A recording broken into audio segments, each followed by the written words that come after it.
Hello! Welcome back sa ating YouTube channel. This is Gabby's Vlog. For our day's vlog, tungkol sa ating last part of Road to Vlog Anniversary. Pa-subscribe to our YouTube channel. Gusto mag-like, shares, comments, and views, at abutin ng 500 if supportan natin sa ating social media ka. Latest vlog natin 304, episode 304, entitled Road to Vlog Anniversary, the final part. Here's your vlog.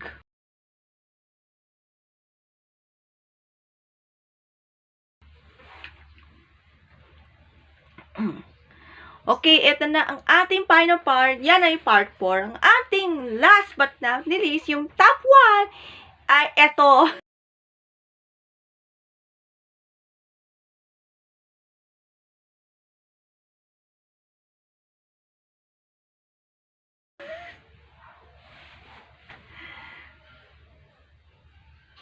Ayan! Yay! Nakita na yung last year sa ating vlog 260, episode 260, entitled Singing Gal plus PBA Caloocan. Noong April 14, 2024, one day after, surprisingly, Icy Guerra turning to a girl sa ating special warm-up birthday ni Bossing Big Soto sa Perapin segment na current new time show ng TV5's Eat Bulaga.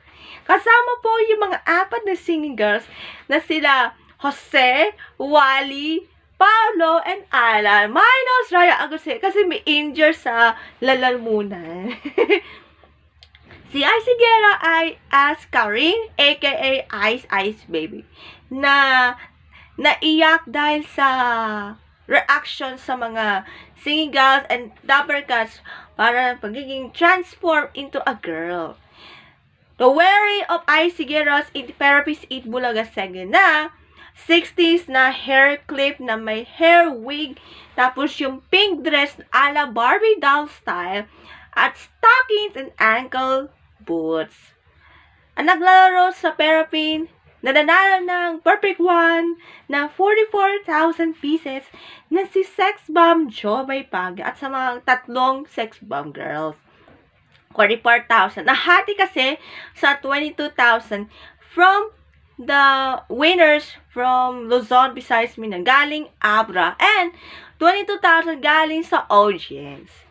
That Icy Guerras as Ice Baby ay refer sa kanta by Vanilla Ice na Ice Baby noong 1990. That Karin, aka Ice Baby, singing a song entitled When You Still Love Me Tomorrow with Bossing Big and Break Free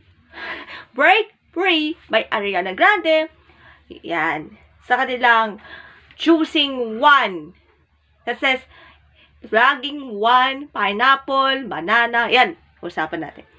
And of course, this year kaya makakakuha kaya ng second try pagiging girl this year sa ating warm-up birthday ni o ang post-birthday or pre-birthday ni Bossing para sa 71st birthday this April 2025. Tingnan natin kung mag-girl ulit si Ice next time na lang sa April. And that's it for our vlog anniversary, Road to Vlog Anniversary, the last part 4. Ngayon, Sunday na ang vlog anniversary special. Kaya, supportan natin. Thanks for watching. Hope to see you on Sunday. Bye. God bless.